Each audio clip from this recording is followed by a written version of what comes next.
Can imams drive action on climate change? At a multi-faith meeting in Islamabad last April, experts urged religious leaders to lend their voices in the fight against climate change, stating that religious leaders have the moral standing to call upon people and business to consider the environmental impact of their activities. This message has seemed to resonate broadly in a country hit hard by climate-related drought, flooding, crop loss, and other issues. Maulana Tahir Ashrafi, chairman of Pakistan's Council of Religious Scholars, told the Thomson Reuters Foundation that imams in Pakistan could have unprecedented influence in bringing about meaningful action on climate change. We, religious leaders in Pakistan, can talk about climate change with people as long as we become knowledgeable about climate change and its other facets, he said. The recent gathering drew leading scientists, scholars, and academics from around the world. Charles Amjad, an American professor emeritus at the Luther Seminary in Minnesota, said relying only on political and non-governmental organization leaders to drive climate action was a mistaken approach. We must realize that people do listen to religious scholars in mosques, priests in churches, rabbis in synagogues, and pundits in Hindu temples in most developing countries far more than they do to politicians, bureaucrats, media, and mayors, he said. This power of faith activists must be tapped for addressing climate change. Religious leaders might urge people to use energy-efficient appliances, bicycle instead of driving, reduce the amount of water they use, or help protect forests. Bishop Samuel Azaria, vice chairman of the World Council of Religions, noted that most religions and scriptures, including the Quran, Bible, Torah, Gita, and Vedas, call upon their followers to avoid unsustainable and irresponsible exploitation of the earth's resources. Nonetheless, humans have used them treacherously out of greed for relentless pursuit of economic growth and consumption, he lamented.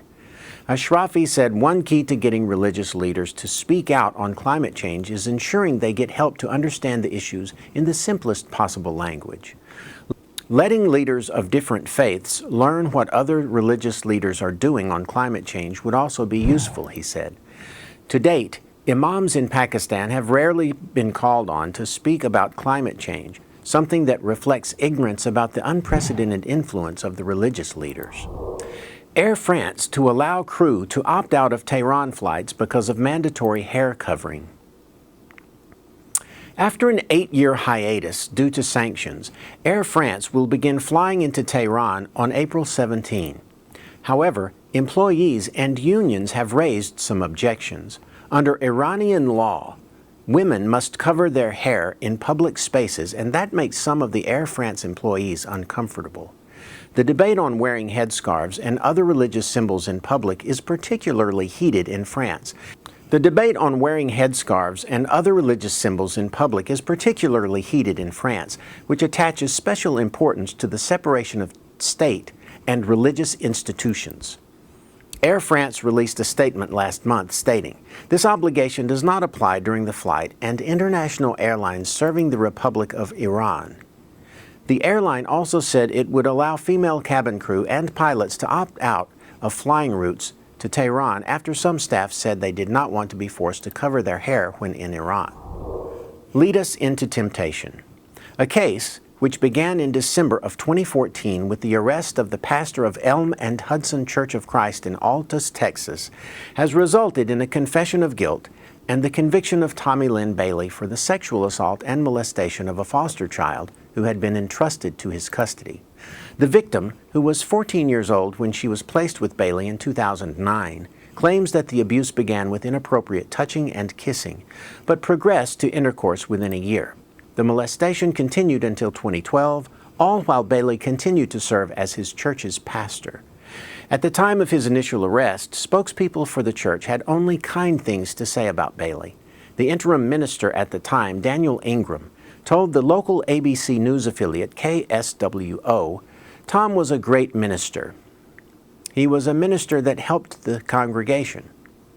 He added that the congregation still loves Bailey, who committed his misdeeds in a home provided by the church. The 58-year-old Bailey will serve 5 years in prison and 5 years on probation, and he will be required to pay $7,500 fines on each of 2 counts and $15,000 restitution to his victim.